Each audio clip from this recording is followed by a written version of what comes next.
one of the world's great rivers, flows from the heart of Africa. It cuts through the largest rainforest outside the Amazon, with wildlife found nowhere else on Earth. It's amazing. The Democratic Republic of the Congo is a vast, beautiful but tormented place. Ntango elitakala bankoko bakiso balena mpasi le beloko mpimbo mbebeta. This country is rich, but its people are among the world's poorest. For centuries, its resources have been plundered and it's been ravaged by war. From here, you cannot find anybody. They start going, all of them. They will disappear here soon. The violence goes on, and now it's plagued by Ebola. But some change is coming to this country the size of Western Europe. With elections finally on the horizon, we're setting off on a long and challenging expedition to follow the Congo into the heart of Africa.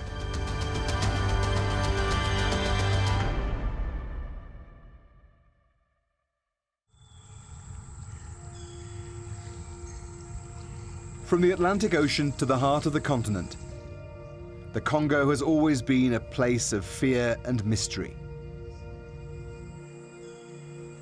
The mouth of the river is lined with ancient mangrove swamps. It's an eerie and mysterious start to an epic adventure.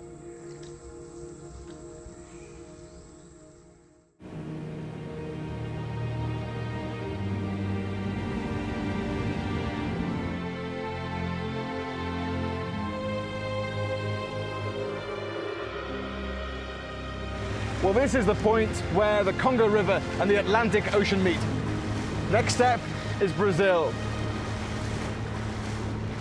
It was 1482 when the Portuguese were sailing past this coast and they noticed this surge of brown water and realized there must be a river here. That was the Congo, and this is the direction they took. For 3,000 miles, we're going to take you up this great river to try and understand its history, its riches, its poverty, and its future.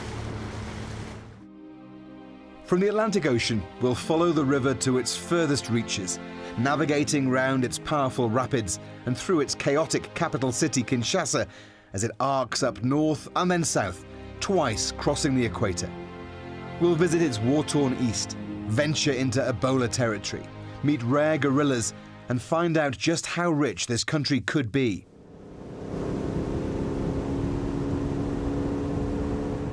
As they sailed up this first stretch of river, the Portuguese must have dreamed of the great riches that lay ahead. They found a well-organized society, the Kingdom of the Congo, open to their offers of trade. But less than 100 kilometers inland, they hit an obstacle that it would take centuries to get around. The rapids. A series of steep cataracts make this stretch of the Congo impassable by boat. And so this port, Boma, became a European center of trade. Guns and goods came in, ivory and slaves went out. These odd monuments in the town reflect that past. It's not a great likeness, but that's Henry Morton Stanley, the first European to travel the Congo from its source to the sea. Stanley was a Welshman who took 999 days to travel here from the eastern coast of Africa. It was an epic journey and opened up the interior of Africa for exploitation. Le voyage de Stanley avait un but. Le but, comme je vous ai dit, pour le roi Léopold II, c'était à découvrir le Congo parce que quand il avait traversé le pays, qu'il est allé dire aux Anglais, comme je vous ai dit, que j'ai découvert une partie de la terre qui a trop de richesses, mais ce n'est pas colonisé. Si les Anglais avaient accepté, les Anglais, nous, on allait être colonisés par les Anglais. Mais après tout, on lui a demandé d'aller voir le roi Léopold II qui avait des possibilités, et celui-là s'est intéressé du Congo. The Belgian king was looking for his own colony. The men met, and the Congo Free State was born. Boma was its capital. This was once the Governor-General's residence, but it's not a time in history that's remembered fondly.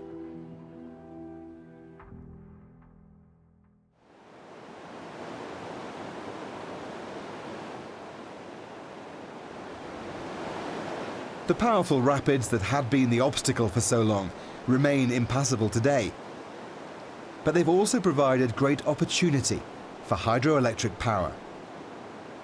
There are few places on the planet where rivers run as fast and as hard as the Congo does here as it approaches the sea. A hydroelectric power station built here could provide electricity for the whole of Africa. It would produce twice as much power as any other hydro plant on Earth.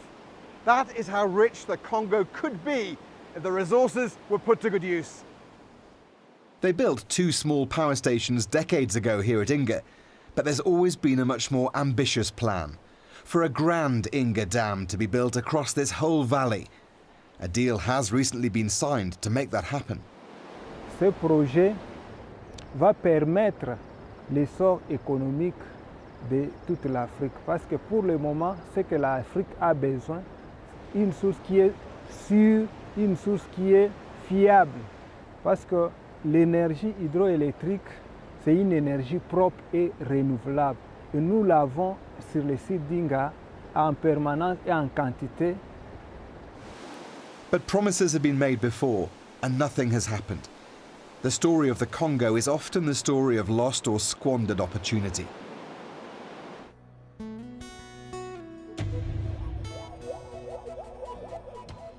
To get around the rapids means we need another form of transport.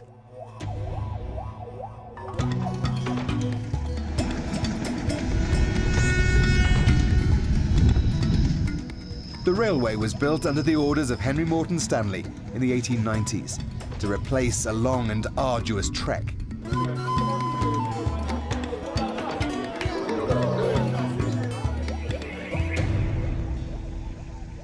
Around that time, Joseph Conrad walked the route to become a steamboat captain upriver. His diary became The Heart of Darkness, a novel whose title created a stereotype that still haunts the DRC today.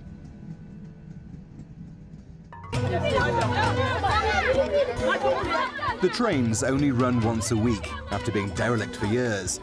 It's an opportunity for the villagers along the way to sell as much as they can in a 5-minute mobile market.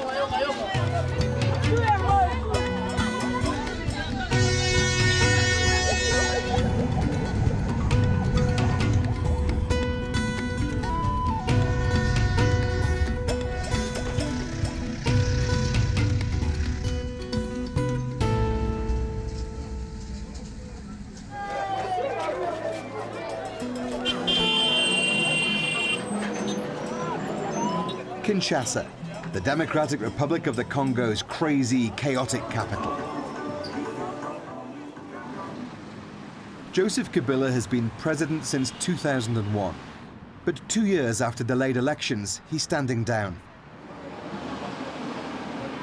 Kinshasa is one of Africa's biggest and fastest growing cities. It's big and brash and bossy.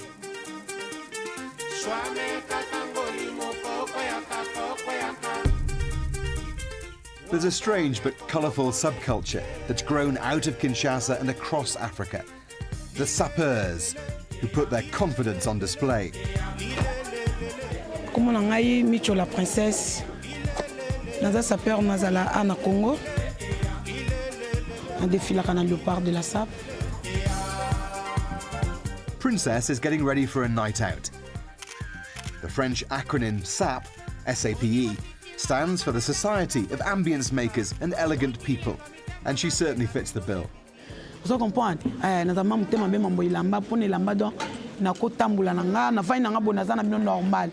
Mais so na sina lati déjà Japon et mon asanjaka déjà tidia o senti pena ke donc tam sona lati mapangu na nzoto nanga. But musu ba osumba mituka, ba musu ba osumba mapangu minga na ozo mbonga osumba lupangu na osumba ona ilamba. Na on pesa ngo idéologie fona za nango fier. Comprendre?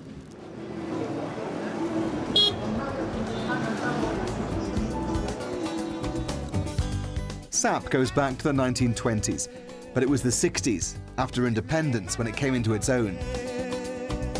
When the musician Papa Wemba championed an extravagant dress code in direct opposition to the country's leader.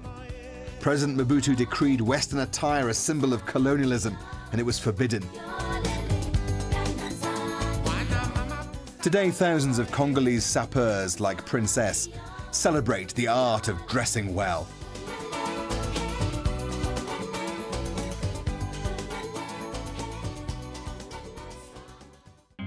From here in Kinshasa, the rapids end and boats can travel the river again. And so begins our long arc up to the equator and to Bandaka to explore life on the river at the first major port.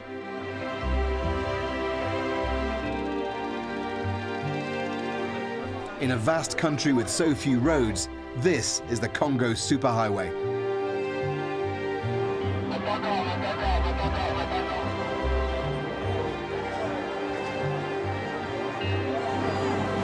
Well, this is how people get around a country the size of Western Europe with very little infrastructure connecting it.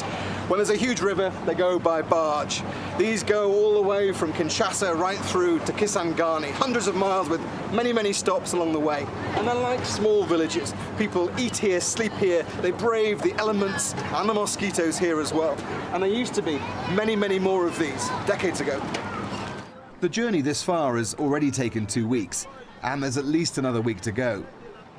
They've been delayed here days by a dispute over unpaid duty on some of the cargo. Bureaucracy and the corruption that comes with it is a blight across the DRC. As long as you've got money, everything's fine.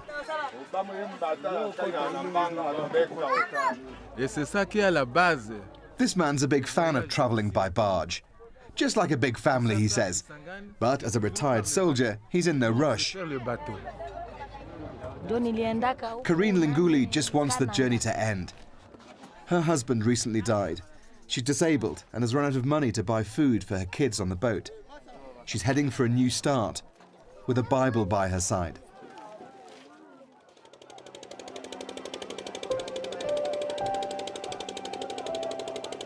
During the Belgian colonial times, this river really was a highway. Among the traffic were luxury steamboats. The remains now lie rusting along the banks. The workshop's quiet. In many ways, the Congo has gone back in time.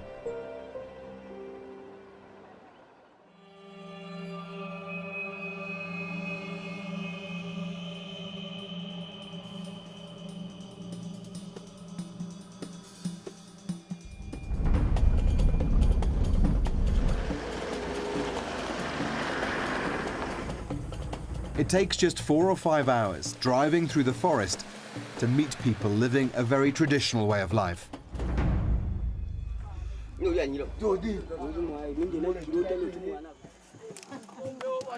This is Boyanga village.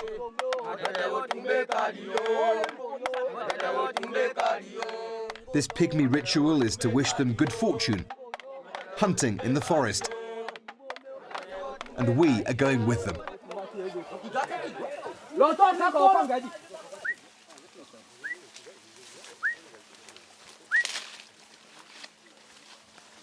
They're looking for wildlife and useful plants along the way. They block animal holes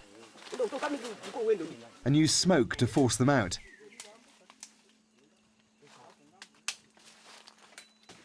It's the way they've always hunted.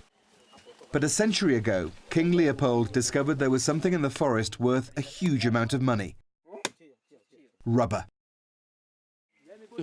This white sap from the wild rubber vines could be collected and made into tires for bicycles and then cars. But before rubber plantations industrialized the process, this was the only source, deep in the forest. And so the pygmies were made to collect it. Ntango elitakala bankoko bakiso balena mpasi le beloko mpimbo mbebeta nkakanga donc mbloka nkomo epenyanya bon tofo le zéro tofo sale mpe rien to yala nko mpimpita bekpa bi tofo wate bekpa yanko bimpita déjà il y a le penyanya nkomo jamais. Le couteau caille, donc au coup si tu allais prison, mais quand même joue au volet, donc aucun n'a pas au coup seconde au coup soit même l'anjou. The feared whip was called a chikot and made from dried hippo hide. But an even more brutal punishment was common. Some of those who didn't collect enough rubber had their hands cut off. Up to 10 million people died under the regime of King Leopold II. And early photographs of atrocities led to the world's first international human rights campaign.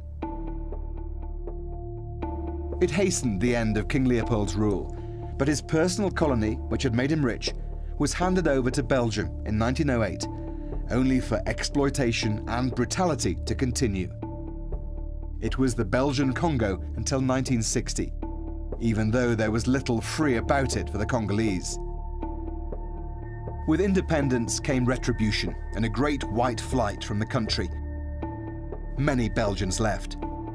The Congolese were handed a place rich with natural resources, but without the knowledge and training to use them. Such was the colonial style that few people were qualified doctors, academics, or tested leaders. The country was cast adrift.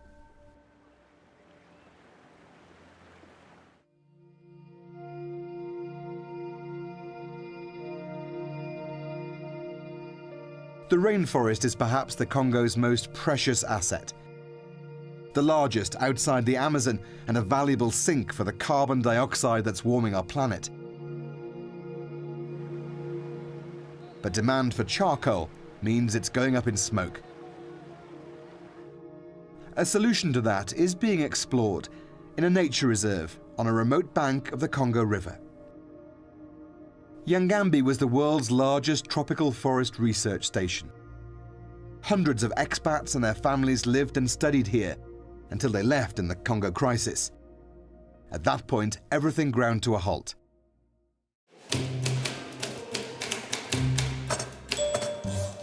Yangambi is home to a remarkable collection of plants going back nearly a century. The Congolese workers stayed on without pay and protected the precious archives. Today, they're being restored. On coupe une portion de l'arbre au niveau de la forêt et on l'amène d'abord au niveau du chauffage. Et donc, ça quitte le chauffage, on monte donc sur une farde comme ça. There are more than 150,000 samples in the herbarium, which is being restored and rejuvenated, as it still has scientific value today for climate change research.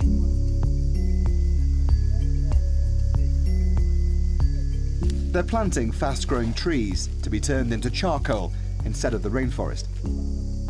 And there's a bigger plan to generate electricity from biomass, burning an old, unproductive rubber plantation and then using these new trees to create a sustainable source of fuel. It's the usual balance between conservation and economic growth, and it's a battle being fought along the length of the Congo.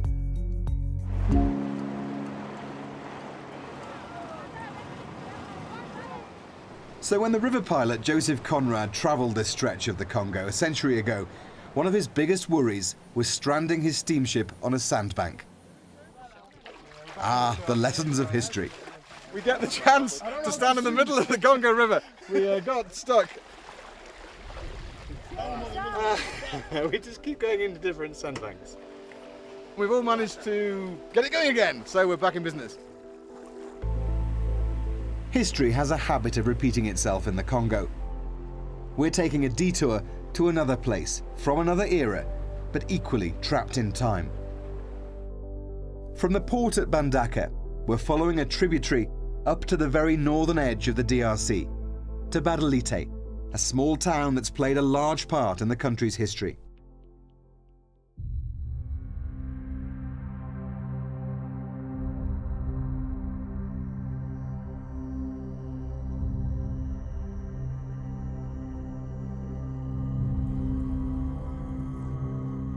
This strangely haunting place was the home of the man who ruled the Congo for more than 30 years.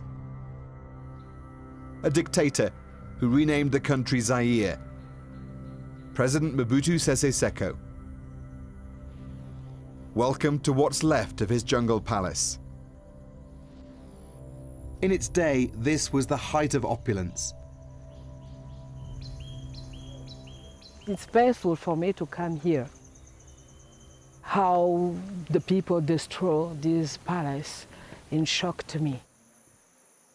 Chief Asambia Kopwata Fifi is one of his daughters.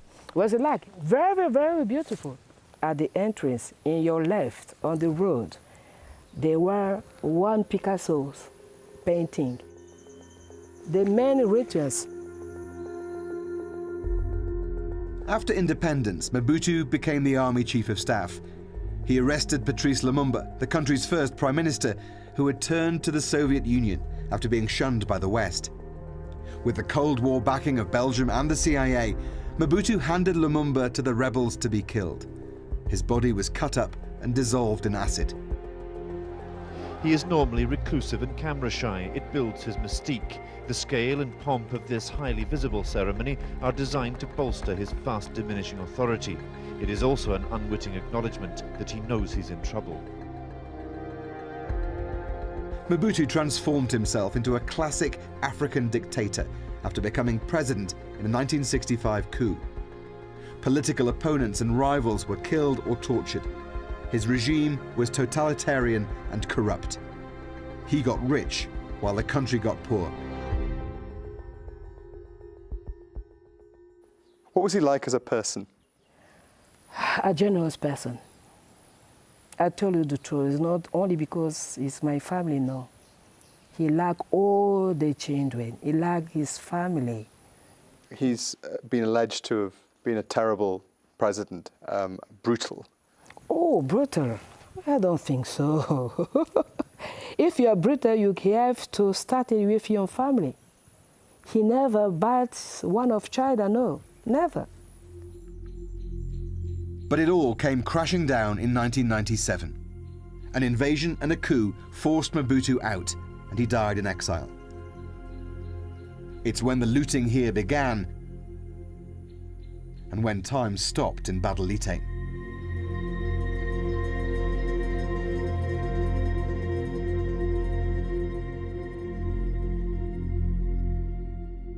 This international airport was built in the middle of a jungle. It was a vanity project. That was a plush VIP reception area. This, a huge terminal. Concorde landed here, bringing in luxury goods like pink champagne for then President Mobutu. Today, it's just a shell. The money just dried up. This distant town on the edge of the country owed its privileged position to one man, and he'd gone.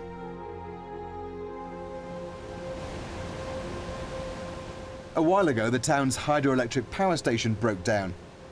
It takes 3 months for generator fuel to come upriver from Kinshasa, and then another 10 days or so for a tanker to negotiate a flood-damaged dirt road. The lights are off in Badalite.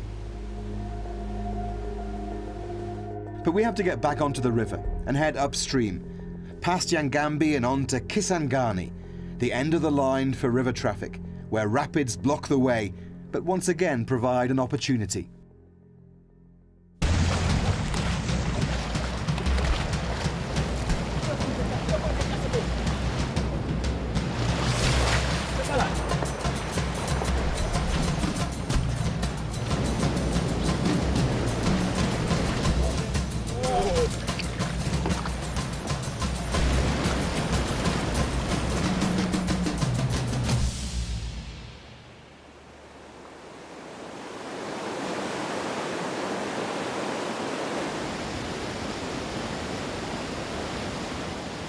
The Wagania fishermen use the white water to help them with their catch. From an early age, they learn how to use the deadly currents to check their nets, secure their ropes, and survive the raging rapids.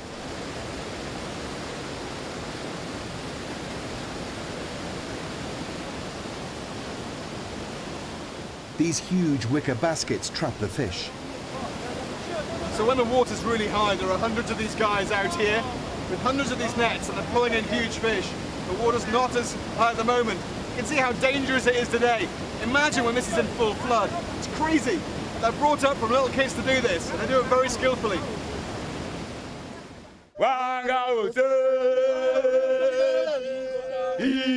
Every young boy has to go through the ritual of learning to swim, of understanding the twists and turns of the current. It's his first plunge into a tough life on the river. It was touch and go, but eventually he made it to safety.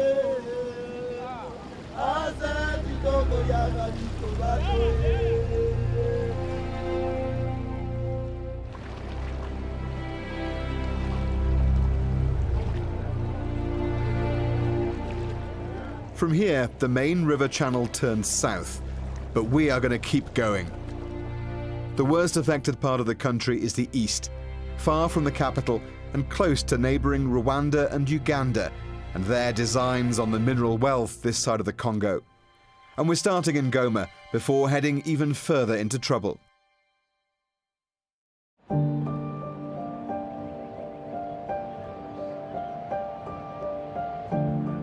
This city is home to a towering active volcano.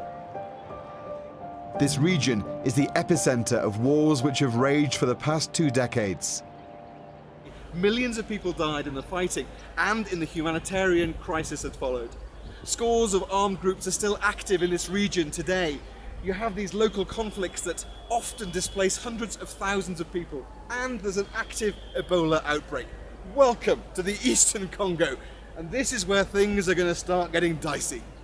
The violence here started after the genocide in Rwanda in 1994, as Rwandan troops followed the killers over the border. Rebels backed by the neighbours marched on the east and kept going. By May 1997, Mobutu was out, and mob justice was turned on his enforcers. His successor was the rebel leader Laurent Kabila, the warlord turned statesman.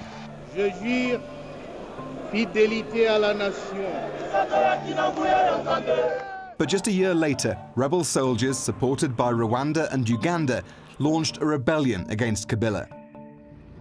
Swift regional diplomacy and the offer of mining rights brought him Zimbabwean, Angolan and Namibian support to drive out the Rwandan-backed forces. It turned one country's crisis into a regional war. Over the years, millions died. Millions more were forced from burned homes. Despite a peace deal, militants splintered and spread. After his father's assassination in 2001, Joseph Kabila took over as president. The violence continues today.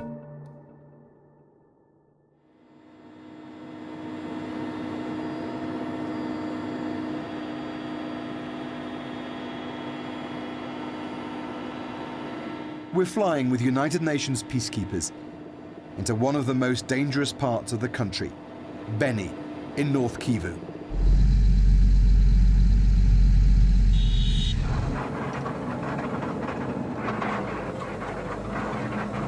You're on patrol with us with the United Nations forces here, going out into quite a dangerous area.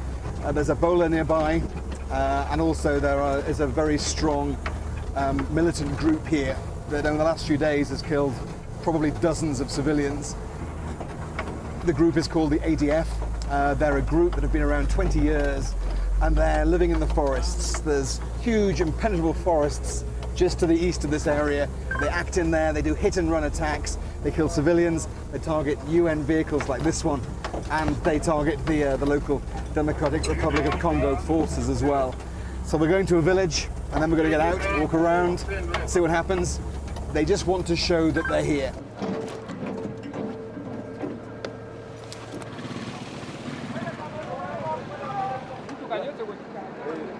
First of all, the UN Malawian troops chat to the locals, just to get an idea of what's going on, if it's dangerous or not, and to show their presence in the area.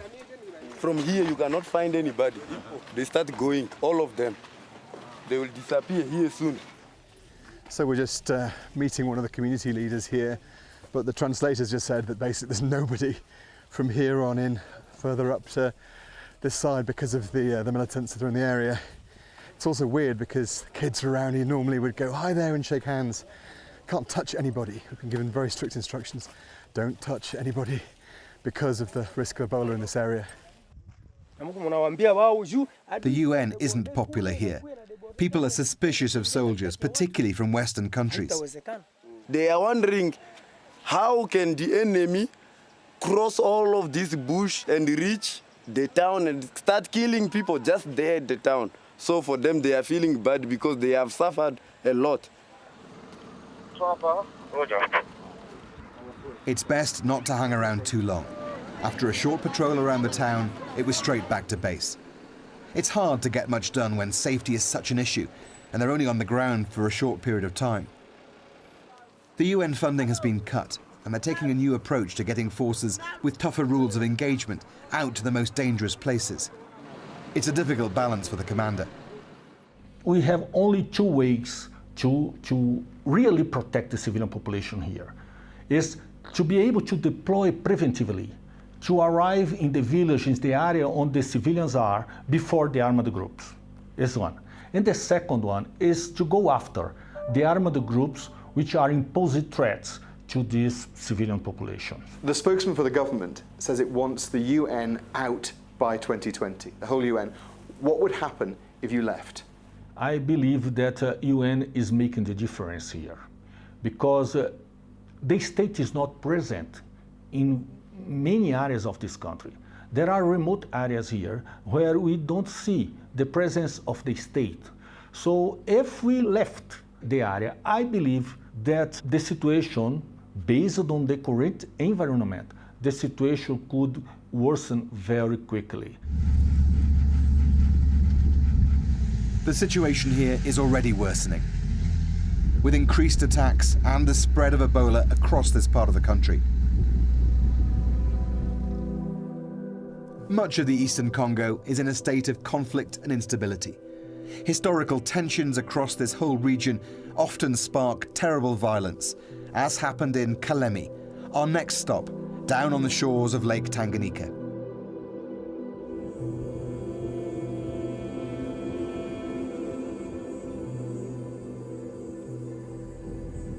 When situations worsen in the DRC, this is what happens.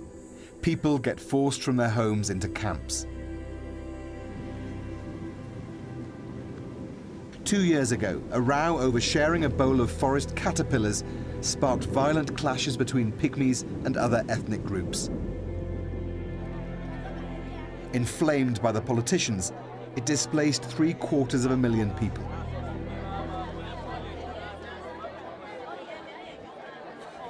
Ngande lubetwa yauna.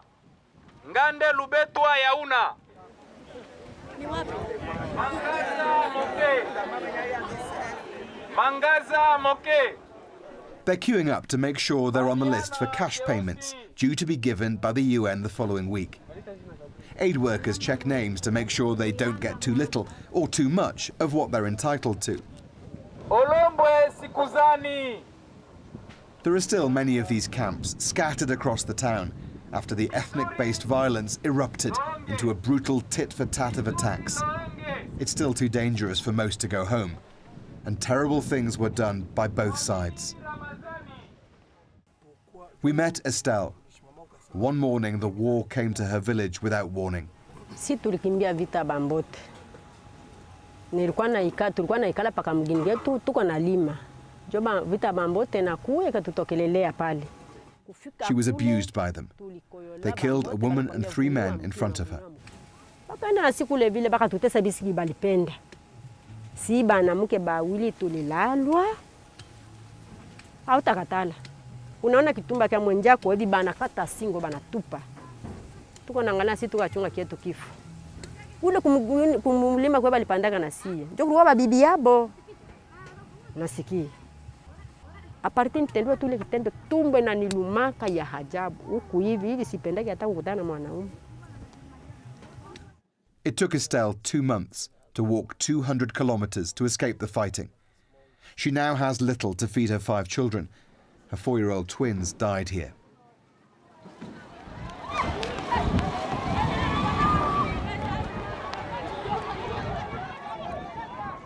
These hillsides are dry and exposed. The wind can whip up a small fire in no time, and there's little water to spare. It's not surprising people panic. A nearby camp was recently burnt to the ground. Life is tense and desperate. Everyone's on edge, just about surviving. But the slightest thing can spark a fight. This was over those burnt possessions. Across this country, there are 14 million people who need aid just to stay alive. 5 million people have been driven from their homes by fighting. We could have gone to so many places, but we've come here where hundreds of thousands of people have been forced from their villages to live in these kinds of camps or in local communities. They've been attacked and targeted in an ethnic fight, treated brutally and sadistically. There are scores of armed groups across this country. It's usually about strong men wanting more power, but it's also about a government that doesn't have control in these places. That has always been the story of the Congo. It was built that way. Violence and suffering is burnt into its DNA. So much so that it's sometimes hard to see beyond. But in a young, vibrant and beautiful country, there is hope. Travelling towards the furthest reaches of the river, we're going to explore the rich mining regions of Katanga. But first, we're going back into the forest in search of something truly unique in Kahuzi-Biega National Park. It's home to a critically endangered species, the eastern lowland gorillas.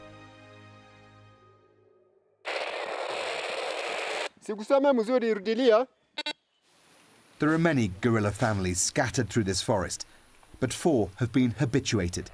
They're not afraid of humans and don't attack. They are who we're looking for.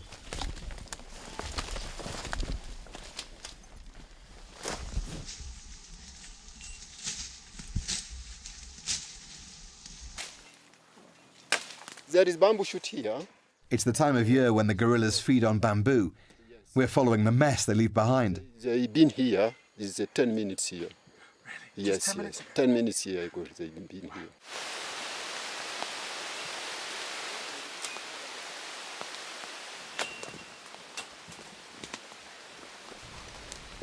Well, we spend probably a couple of hours now in the jungle, cutting through, following places where they've been eating the bamboo shoots. We think we're getting close.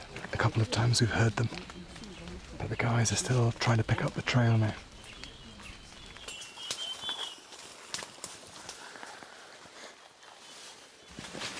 It's through here.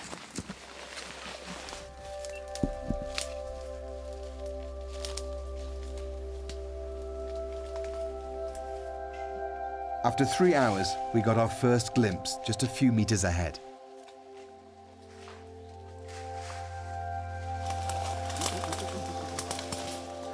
There's another one as well. That's the silverback.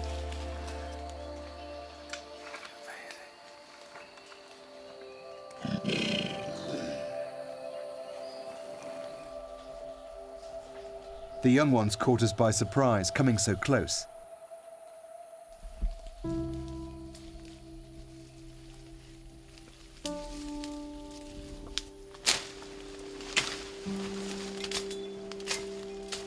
The masks we're wearing protect the gorillas from our germs.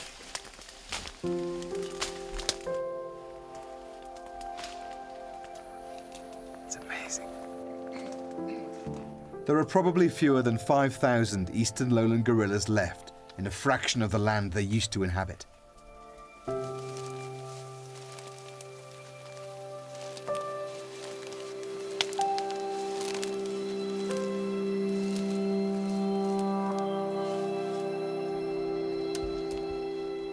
Being comfortable with humans allows visitors to come, to help pay for the conservation, but it's risky for them, with poachers and militant groups in the area. The first danger for gorilla is just the man. But in the jungle, is no dangerous in the jungle because they're feeding leaves, they're feeding fruit, they're feeding bamboo. No dangerous for our gorilla here in Kahuzi-Biega National Park. And after the war here in Congo, those gorilla family, the number is increasing for our gorilla, and it's very important. It's a truly magical and unique experience. But again, there's that struggle between preserving nature and using the country's resources for economic growth when people are so poor.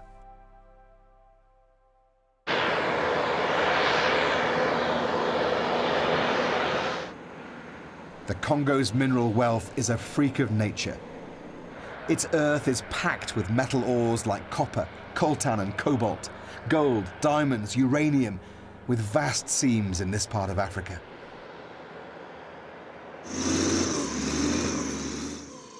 The colonizers extracted and exploited. Many bullets fired in the First World War came from Congolese metal, and the uranium for the bombs that ended the Second came from here. Copper was the key commodity, but what was once thrown away as a byproduct of that process has become its most valuable asset, cobalt. Cobalt was worth nothing until it became a key ingredient in electric car batteries. 60% of the world's supply is found in this part of the Congo. Once the ore has been broken up, it's a chemical refining process. Sulfuric acid in these huge vats leaches out different metals. It burns your nose and throat. Electrolysis transforms the liquid into sheets of copper, as the cobalt heads elsewhere to be dried and packed. So this is the final product. This is 35% cobalt. It will be refined further, but this is what they export from here. You can see the green color. This is basically what goes into your electric car battery, stops it from catching fire. This has doubled in price in the last couple of years. That's how much in demand it is. Wealth like this should transform a country, but the exploitation continues by big businesses and for personal gain. We have a lot of resources, and these resources have been our malediction. But at the same moment, these resources, if we can really manage them very well and stop people to be there just to loot without transforming, at least partially here, we can make it. Is it corruption that's eaten away at the wealth of this country? Yes, corruption is one of challenges among which we have to deal with. And the corruption also is a bad habit we have inherited when we got independence. The bad habits have to be fought, and it is one of our main program. We can't say that we have won, but still we are trying really to finish it, because we can't maintain being a very rich country with a very poor people. This can't be accepted at all. As the country votes in long-delayed elections, the hope for change and an end to corruption are on the ballot. But there's fear the process won't be free or fair. Controversial electronic voting machines are being used, and some opposition leaders have been barred from standing.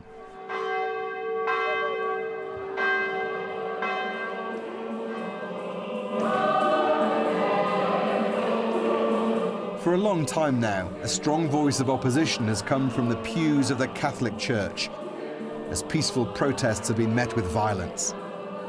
Many critics have been forced underground, which is why we had to secretly meet a couple of young activists from a group called Lucha, or Struggle for Change. Le 3 septembre, j'avais été torturé. Ghislain Mahiwa was jailed for 6 months for leading illegal protests.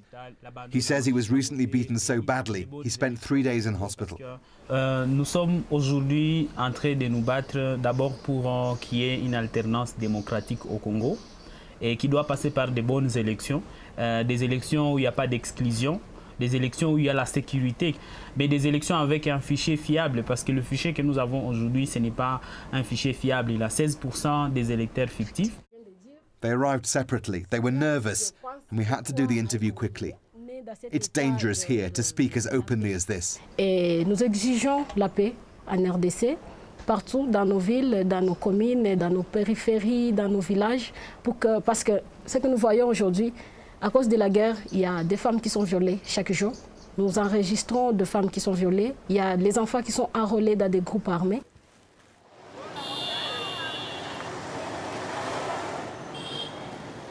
With Joseph Kabila not taking part, there is going to be a change in leadership. The majority hope it will be for the better, that the huge potential of the Congo will finally be realized.